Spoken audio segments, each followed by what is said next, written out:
Le Master Management des ressources humaines et de la transformation digitale forme des professionnels en ressources humaines capables d'agir avec sens, éthique et responsabilité. Et plus particulièrement, le programme forme aux questions digitales et aux métamorphoses profondes qu'il induit sur le travail et sur les organisations. À qui s'adresse-t-il ?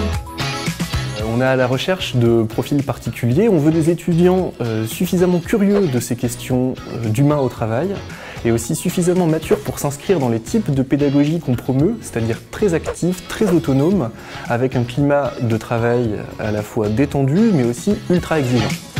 Quels sont les atouts ? Le premier atout, c'est la proximité avec les entreprises. Déjà en cours, on essaye d'avoir un bon équilibre entre les professeurs-chercheurs et les praticiens. Et puis à l'extérieur des cours, on essaye de maintenir le réseau tissé de la manière la plus étroite possible en organisant régulièrement des after-work avec les entreprises partenaires, avec les maîtres d'apprentissage. Le deuxième atout, c'est le rythme alterné qui, je trouve, donne une maturité professionnelle accélérée et on le constate tout au long des 2 années. Le troisième atout, c'est la diversité des débouchés à la fin du programme, à la fois pour travailler sur les questions de travail ou sur les questions digitales. Et après le master ? À la fin du programme, schématiquement, il y a 2 grandes familles. La première famille, c'est que vous allez être RH en entreprise. Soit RH généraliste, où vous allez travailler sur des projets transversaux, soit RH plus spécialisé, où vous allez être sur des questions plus spécifiques, telles que le recrutement, la formation, la gestion de carrière ou la rémunération. Et puis l'autre grande famille, c'est de devenir consultant. Vous allez travailler en cabinet de conseil RH, ou de conseil en management, ou de conseil en organisation. Une anecdote ?